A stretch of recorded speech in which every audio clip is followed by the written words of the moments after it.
6e vidéo, on va parler de confiance en soi et d'état d'esprit gagnant. T'as déjà eu l'impression que t'étais pas assez fort, pas assez rapide, pas assez bon? C'est normal. Le doute, c'est humain.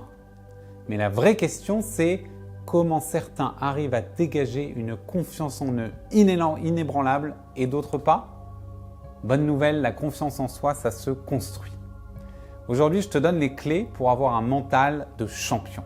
La confiance, ce n'est pas un talent, c'est une compétence. Elle repose sur 3 piliers.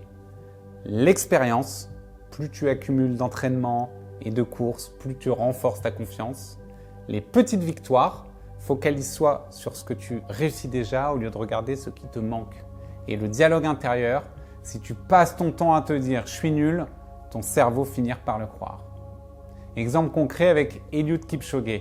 Il est persuadé qu'il est le meilleur marathonien du monde et il le prouve à chaque course. Mais avant de le devenir, il l'a cru. Moralité, tu deviens ce que tu crois que tu es.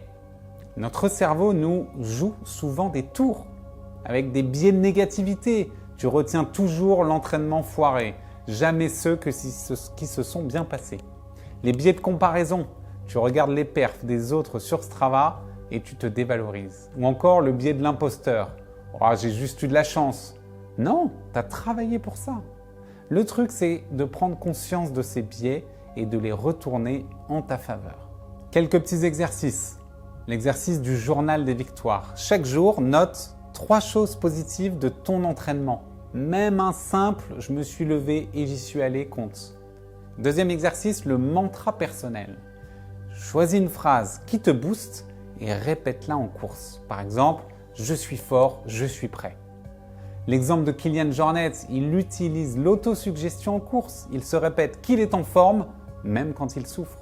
Dis-moi en commentaire quelle phrase tu vas adopter pour booster ta confiance.